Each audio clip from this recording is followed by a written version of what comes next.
بسم اللہ الرحمن الرحیم۔ ناظرین السلام علیکم ورحمۃ اللہ وبرکاتہ۔ ناظرین، آج آپ حضرات کے سامنے جو بیان لے کر حاضر ہوئے ہیں، قاری حنیف صاحب کا بہت ہی زبردست بیان ہے۔ عنوان ہے اورنگزیب رحمۃ اللہ علیہ کا واقعہ۔ دوستو، بڑا ہی شاندار بیان ہے، آپ حضرات بغور سماعت فرمائیں اور دعا فرمائیں اللہ تبارک و تعالی ہم سب کو عمل کرنے کی توفیق عطا فرمائے۔ دوستو، قاری حنیف صاحب کا بیان سننے کے لیے ہمارے چینل کو سبسکرائب کریں، ویڈیو کو لائک اور شیئر کریں۔ چلتے ہیں ویڈیو کی طرف۔ جو فتویٰ لکھتے تھے، رات کو فتوے سنا کرتا تھا اور اشکال پیدا کرتا تھا۔ ملا جیمن رحمت اللہ علیہ عالمگیر کا استاد ہے، انتقال کر گیا۔ میں نے اور آپ نے بھی مر جانا ہے۔ فوت ہونے سے پہلے وصیت نامہ لکھ دیا، فرماتے ہیں میری نماز جنازہ وہ آدمی پڑھائے جس کی تمام عمر میں جب سے ہوش و حواس سنبھالا ہے اس کی ایک دن بھی سفر میں، حضر میں، دکھ میں، درد میں، بیماری میں کبھی بھی کسی حال میں بھی تہجد کی نماز قضا نہ ہوئی ہو۔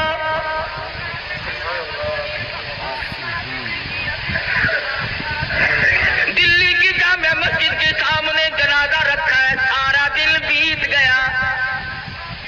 علماء موجود ہیں، محدثین موجود ہیں، مفتی موجود تھے، قاری موجود تھے، قاضی موجود تھے، مگر کوئی جنازہ پڑھانے کی جرت نہیں کرتا۔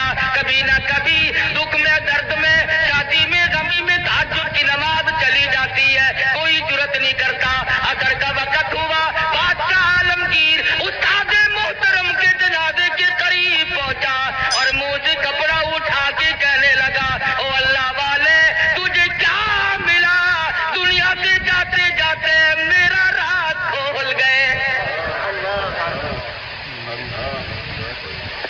میں سمجھتا ہوں، جانتا ہوں کس کے بارے میں لکھ کے گئے ہو، کسے حکم دے کے گئے ہو، مگر اے اللہ والے یہ تو بتا، میری تمنا تھی، میری آرزو تھی کہ تیرے سوا، میرے رب کے سوا کوئی نہ جانے میں کیسا ہوں۔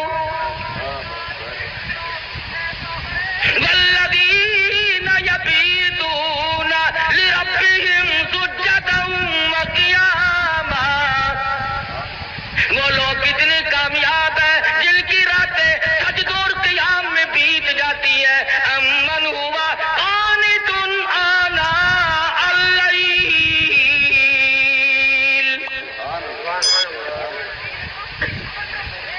عالمگیر بادشاہ کھڑا ہو کے رو رہا ہے اور کہنے لگا، اللہ والے تجھے کیا ملا؟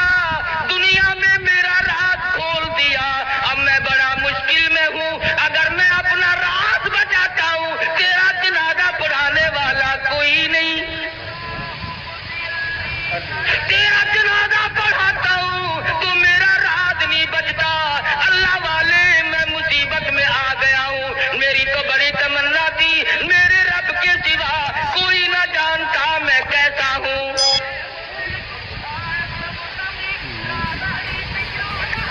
اب میں اور کیا کر سکتا ہوں؟ میرا اللہ مالک ہے۔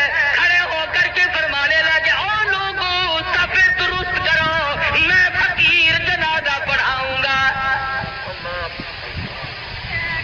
کبھی بادشاہ ایسے ہوا کرتے تھے۔ آج لوگ چودھریوں کی اولاد قرآن نہیں پڑھتی، آرتیوں کی اولاد قرآن نہیں پڑھتی، شیخوں کی اولاد قرآن نہیں پڑھتی، ملکوں کی اولاد قرآن نہیں پڑھتی، خانوں کی اولاد قرآن نہیں پڑھتی، تھانے دار کی اولاد قرآن نہیں پڑھتی، اے سی کی اولاد قرآن نہیں پڑھتی، تحصیلدار کی اولاد قرآن نہیں پڑھتی، اس لیے کہ اس کو کوئی مقدس کتاب نہیں مانتا۔ Facebook is a great place to connect with the people around you, but that doesn't mean sharing your ساری عمر میں چودھری نے کبھی بنگلے میں، کوٹھی میں، مکان میں، دکان میں قرآن کو داخل نہیں ہونے دیا۔ ہر چیز مکان میں آئے گی، دنیا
داخلہ کو ملنا نہیں، ٹھوکنا ہی پڑے گا.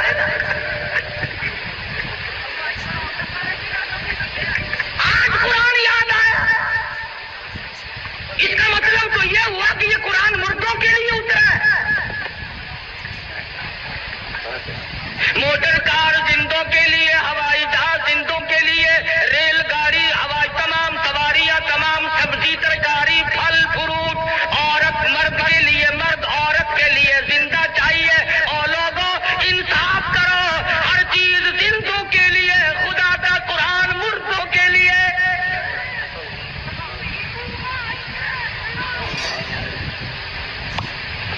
پڑھنا چاہیے جی، بڑا سوال ہے جی، بڑا سوال ہے جی. جتنا قرآن پڑھے تو خبر چلتا ہے. عقل نہیں رہتی آدمی میں بات کرنے سے. اب یہی وجہ ہے نا عقل ٹھکانے نہیں. یوں کہ یہ جو مولوی ہے نا، مولویوں نے بیڑا گرک کر دیا. کیسے بیڑا گرک کر دیا مولویوں نے؟ ہم نے کیا اپنا کیا، تمہارا تو نہیں کیا. جو آدمی 8ویں دن ختم دلایا کرتا تھا اب سال میں بھی نہیں دلواتا. یہ ہمارا نقصان نہیں. جو پہلے 7 مٹھائی پہ ختم دلوایا کرتا تھا اب گڑ کے چاولوں پہ ختم دلواتا ہے. ہمارا نقصان نہیں. پہلے قورمے پہ ختم آیا کرتا تھا اب آلو شریف پہ ختم آنے لگا ہے. نہ تمہیں گیس پیدا کرتے آلو، مردوں کو نہیں کریں گے.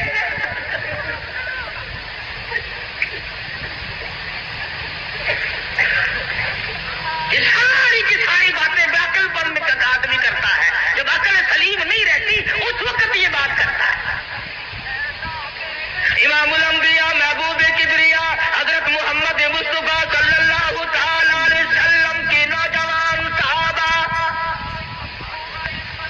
مرد تھے یا عورتیں تھی، بوڑھے تھے یا جوان تھے، امیر تھے غریب تھے، تمام کے تمام نے کمال کر دیا. اور خود خدا کہتا ہے اولئک کتب فی قلوبہم الایمان. یہ وہ لوگ ہیں جن کے دلوں میں میں نے ایمان لکھ دیا. اور فرمایا والانصار الذین اتبعوہم بإحسان رضی اللہ عنہم ورضوا عنہ. یہ مہاجرین، یہ انصار، یہ ابو بکر، یہ فاروق، یہ عثمان بن نورین، یہ علی مرتضی، یہ تمام کے تمام صحابہ کرام، اللہ فرماتے ہیں ان کی بات نہ کرو، اپنی کرو، میرا فیصلہ سن لو. رضی اللہ عنہم ورضوا عنہ. میں ان سے راضی، یہ مجھ سے راضی. تم بیچ میں بھونکنے والے کون ہو؟ تم کون ہو؟ تمہیں کیا مطلب ہے؟ دیکھو نا جی، فاروق اعظم نے، صدیق اکبر نے خلافت پہ قبضہ کر لیا. پھر تو اور تیرے باپ دادا اس وقت کیوں نہیں بولے؟ اس وقت کیوں نہیں بولے؟ اگر غم تھا، اگر غم تھا، ضرورت تھی، اس وقت کیوں نہیں بولے؟ 1400 سال کے بعد مسائل یاد آئے ہیں.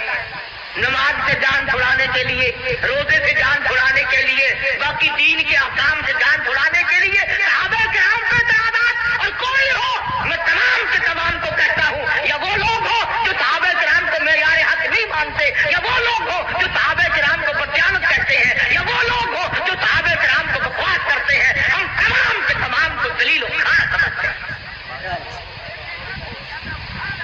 تم ان کا کیا بگاڑو گے جن کا سردار کالی کملی والا ہو؟ تم ان کا کیا بگاڑو گے جن کا والی محمد مصطفیٰ ہو؟ تم ان کا کیا بگاڑو گے جن کا داماد کالی کملی والا ہو؟ تم ان کا کیا بگاڑو گے جن کا سسر محمد مصطفیٰ ہو؟ تم دنیا میں نہیں ڈھونڈتے پھرتے، جو جج آتا ہے اس کا گاڑا پٹھارا نکالتے ہو. پتہ لگاؤ یہ ہے کتوں دا، کہڑے علاقے سے رہن والا. پھر کوئی مامے نو کچیخ کے لیا ہے، کوئی پھوپھی نو پھڑ کے لیا ہے. تم تعلقات تلاش کرتے ہو. ابو جہل نے تلواریں سب کو ننگی دے تھی اور کہا کندھے سے کندھا ملا کر کھڑے رہنا، نکل نہ جائے نبی۔ سارے کے سارے ایک دوسرے سے کندھا ملا کر کھڑے ہو گئے، اور ادھر حکم ملا میرے محبوب اسی وقت ہجرت کرو، چلو مکہ چھوڑ کر۔ عرض کیا الہ العالمین مجھے کل حکم دے دیا ہوتا، پرسوں مجھے حکم مل جاتا، میں چپکا سا نکل جاتا، آج تو یہ چاروں طرف کھڑے ہیں، میں کیسے نکلوں گا؟ آواز آئی کالی کملی والے، اگر میں کل لے جاتا، پرسوں لے جاتا، چوتھ لے جاتا، یہ بغلے بجاتے اور یہ کہتے ہمیں پتا نہ چلا، ورنہ یوں کر دیتے، یوں کر دیتے۔ میرے محبوب مزہ تو آ جائے گا، تلواریں ننگی ہو، یہ کندھے سے کندھا ملا کر کھڑے ہو، اور میں اپنے محبوب کو اگر بچا کر نہ لے جا سکوں تو میری خدائی کیا ہو؟ نعرہ تکبیر!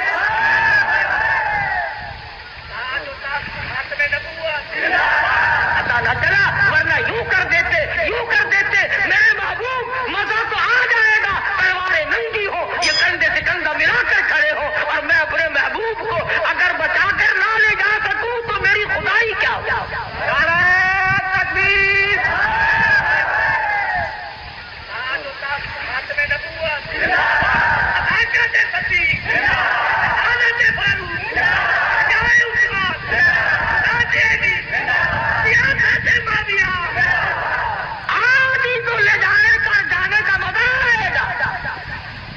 الہی نکلو کیسے؟ فرمایا مٹھی بھر کر مٹی کی ان کی طرف پھینک دو۔ الہی میں کس کس کی طرف پھینکوں؟ فرمایا ایک طرف پھینک دو، ہوا میری غلام ہے، چاروں طرف کھڑے ہونے والے نوجوانوں کی آنکھوں میں مجھے اپنی کبریائی کی قسم سرما میں ڈال دوں گا۔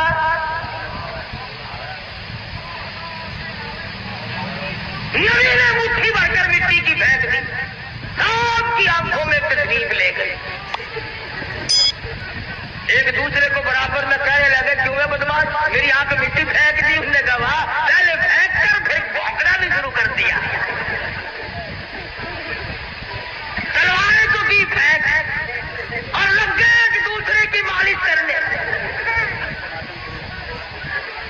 ابو جہل جو آیا آ کے کیا دیکھتا ہے حجرے کے چاروں طرف ماتم ہو رہا ہے، کہنے لگا بھلے لوگوں یہ کیا شروع کیا تم نے، یہ کبڈی کبڈی کیسی ہو رہی ہے؟ اندر کا بھی پتہ کیا، ادھر کالی کملی والے صلی اللہ علیہ وسلم نے اللہ میاں کی حضور میں عرض کر دیا میں چلتا تو ہوں، جاتا تو ہوں، ہجرت ضرور کروں گا، تیرے اذن اور امر کے بغیر تو میں جی نہیں سکتا، پر اے پروردگار میں نبی ہوں، امام الانبیاء ہوں، مکے والوں کی امانتیں میرے پاس ہے، سونے چاندی کی زیورات میرے پاس ہے، ابو جہل کی لڑکی کی بالیاں چھلے میرے پاس ہے، اس وقت امانت واپس کیسے کروں؟ اور اگر امانت رہ گئی نبوت کے دامن پہ داغ آ جائے گا۔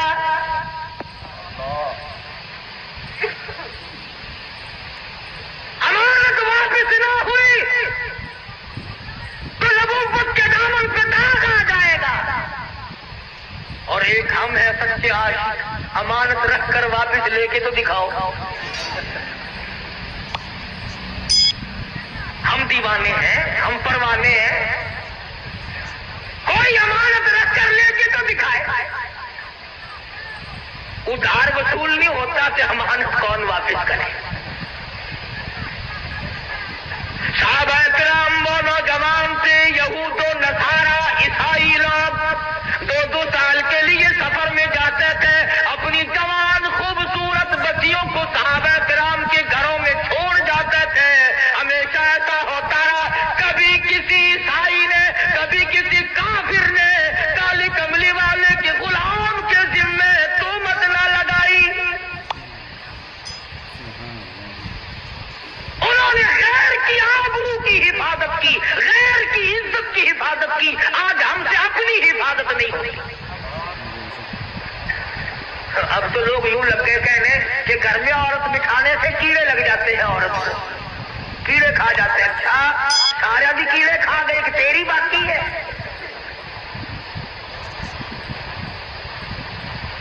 اب تو بڑی لے دے ہو رہی ہے کہ عورت یوں ہے،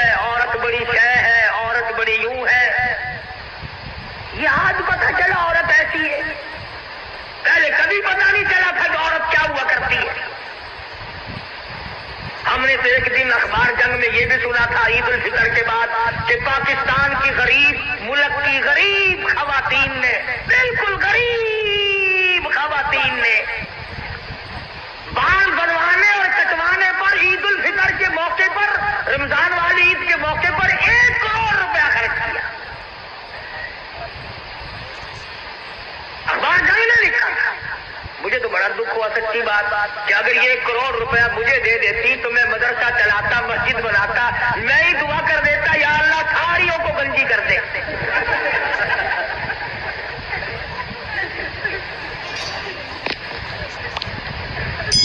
پر میری دعا کی یہ قائل نہیں. اور اخبار میں لکھا تھا کہ اتنا رش پڑا کہ راستوں کو لین لگی رہی، اور لین میں جہاں لڑکیاں تھیں، نو عمر چھوکریاں تھیں، اخبار میں یہ بھی لکھا تھا کہ نانی اماں دادی اماں بھی لگی ہوئی تھی. یعنی لین میں جہاں لڑکیاں وڑکیاں تھیں وہاں پرانے پیپے بھی لگے ہوئے تھے.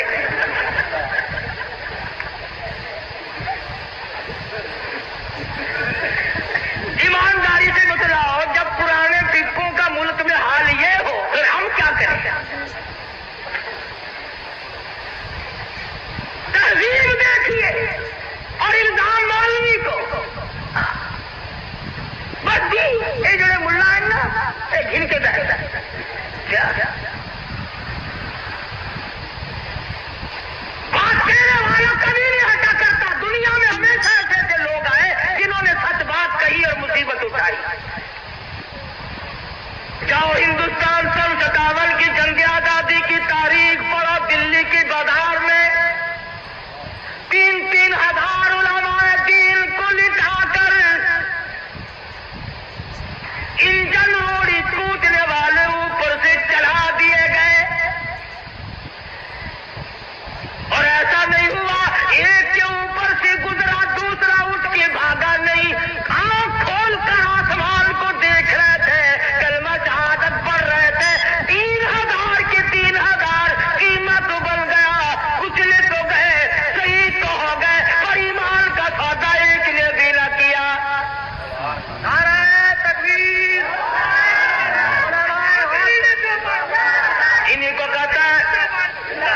انہیں کو کہتا دل لئی دکھ او چل دینے جڑے قوم کے بندے نے دلیر ہوندے. دل لئی دکھ او چل دینے جڑے قوم کے بندے نے دلیر ہوندے. لگن کھانی پڑے گی یا قرآن نہ پڑھ یا اللہ کا نام نہ لے، ورنہ مصیبتوں کے لیے تجھے تیار رہنا پڑے گا. کئی لوگ تانوں ملن گے اور جی ساڈے بزرگاں نوں کوئی نہیں پڑھتا، ساڈے بزرگاں نوں کوئی نہیں پڑھتا. بھلا پڑھ کے کی کرے؟ کیا کرے پکڑ کے؟ کہتا دل لئی دکھ آ چل دینے جڑے قوم کے بندے نے دلیر ہوندے. کون پوچھدا کاواں تے گدڑاں نوں کدی پنجرے باز تے شیر ہوندے. جو چیز پکڑنے کی ہوگی اسے ہی کوئی پکڑے گا نا. یوں ہی جیل خانے میں کوئی روٹیوں کا خرچ بڑھانے سے کوئی فائدہ ہے؟ یہ وہ اللہ والے تھے جنہوں نے شاملی کے میدان میں قربانی دی. یہ وہ اللہ والے مولانا جعفر قلیزری رحمت اللہ علیہ خود لکھتے ہیں کہ میری بیوی کو گلے سے پکڑ کر انگریزوں نے باہر پھینک دیا. میری آنکھوں کے سامنے میرے بچوں کو اٹھا اٹھا کر کے پھینکا. اس کے بعد بھی سیر لوہا میرے پیروں میں بیڑی بنا کے ڈال دیا جب میں چلتا تھا. دوستو آپ حضرات نے سنا کتنے اچھے انداز میں حضرت نے بیان فرمایا اور کیسے کیسے واقعات اس کے اندر آپ حضرات نے سماعت فرمائیں. امید ہے کہ آپ حضرات کو یہ بیان پسند آیا ہوگا. دوستو حضرت کا بیان سننے کے لیے ہمارے چینل کو سبسکرائب کریں، ویڈیو کو لائک اور شیئر کریں. پھر اگلی ویڈیو میں ملاقات ہوتی ہے. السلام علیکم ورحمۃ اللہ وبرکاتہ.